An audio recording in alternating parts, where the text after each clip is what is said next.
డీఎస్పీగా promotion, ఇప్పుడు మళ్ళీ inspector. రాష్ట్ర ప్రభుత్వం ఎందుకు ఇంత కఠిన నిర్ణయం తీసుకుంది? రాష్ట్ర పోలీస్ శాఖలో సంచలనం సృష్టించిన నిర్ణయం ఇది. ఫోన్ అక్రమ ట్యాపింగ్ కేసులో కీలక నిందితుడిగా ఉన్న దుగ్గ్యాల ప్రణీత్రావుకు ఇచ్చిన డీఎస్పీ హోదాను రాష్ట్ర ప్రభుత్వం రద్దు చేసింది. యాక్సిలరేటెడ్ ప్రమోషన్ అంటే ఏంటి?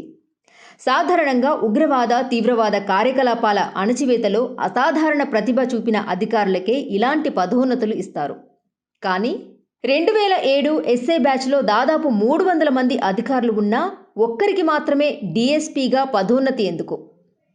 ఎస్ఐబిలో పనిచేసిన సమయంలో ఎస్ఓటి విభాగం ఏర్పాటులో ఈ అధికారికి కీలక పాత్ర ఉంది. 2023 ఎన్నికల ఫలితాల తర్వాత ఎస్ఐబి భవనంలో సీసీ కెమెరాలు ఆఫ్ చేసి 42 హార్డ్ డిస్క్ల డేటాను నాశనం చేసిన ఘటనలో కీలక పాత్ర ఉందని సిట్ దర్యాప్తు వెల్లడించింది. ఈ ఘటన TSCS conduct rules 1964 rule number 3కు విరుద్ధమని గుర్తించిన అధికారులు మొదట సస్పెన్షన్, తర్వాత క్రిమినల్ కేస్, అరెస్ట్, చివరకు డీఎస్పీ పదోన్నతిని రద్దు చేశారు.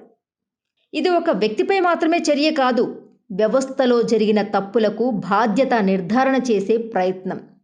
ప్రొబేషన్ కాలంలోనే అధికార దుర్వినియోగం జరిగితే ఎంత ఉన్నత హోదా అయినా రద్దు కావచ్చని ఈ కేసు స్పష్టం చేస్తుంది.